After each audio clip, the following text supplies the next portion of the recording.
જંગલમાં રહેતા વાઘભાઈની વાત સાંભળીએ. કોની? વાઘભાઈની.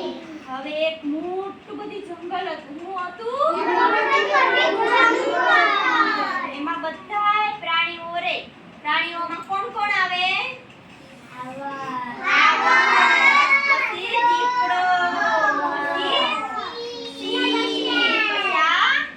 વાઘભાઈ, પછી હરણ, સસલા, બધા પ્રાણીઓ રહે ને. હવે આપણે એમાંના એક વાઘભાઈની વાર્તા કરશું. કોની? વાઘભાઈની. અને આ ભાઈનું નામ શું છે? અને આપણે એક નાના એવા ઉંદરભાઈની વાર્તા કરશું. કોની?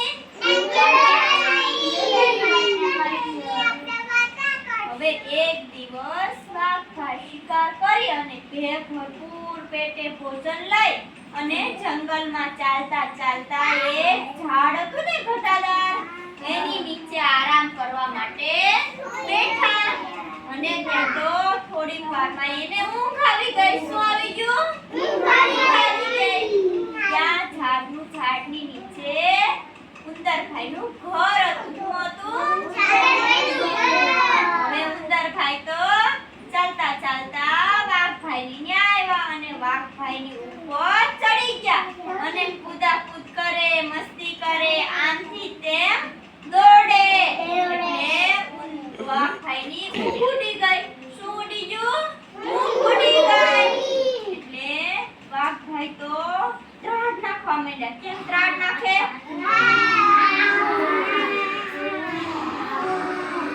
ત્યાં તો ઉંદરભાઈ ડરી ગયા. ડરીને અને એના ઘરમાં જતા રહ્યા. અને ત્યાં તો આમ ધ્રુજવા માંડ્યા. ત્યાં વાઘભાઈ તો આમથી તેમ જોવા લાગ્યા અને કોઈ હતું નહીં. પાછા વાઘભાઈ તો સૂઈ ગયા. એટલે ખોટે ખોટે સૂતા હતા.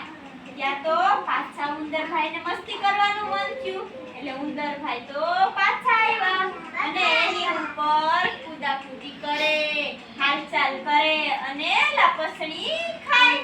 ત્યાં તો વાઘભાઈએ એના પંજામાં ઉંદરભાઈને પકડી લીધા.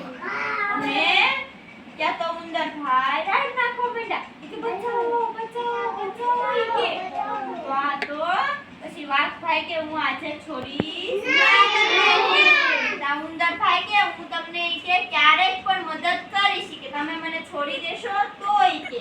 એટલે વાઘભાઈ કે આજે મેં તો ભરપૂર પેટે ભોજન કર્યું છે એટલે આજે હું તમને છોડી દઉં છું. કાલે તમે મસ્તી કરવા આવશો તો હું છોડીશ નહીં.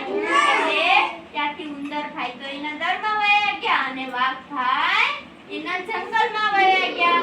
એટલે પાછા એક દિવસ શિકારી ભાઈ આવ્યો. કોણ આવ્યું? શિકારી ભાઈ. હવે વાઘભાઈ આમથી તેમ દોડતા હતા અને દોડતા દોડતા શિકારી ભાઈએ તેમને ઝાડમાં ફસાવી લીધા.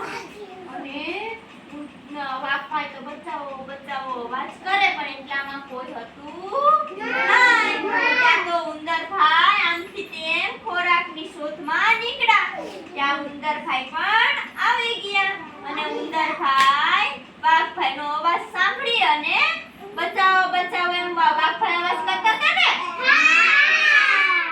ઉંદરભાઈ સાંભળી અને ઈ કે મારા મિત્રનો જ અવાજ છે ઈ કે. ત્યાં તો ઉંદર વાઘભાઈની પાસે આવી. ત્યાં તો જોવે કે વાઘભાઈ તો એક ઝાડમાં ફસાયેલા છે.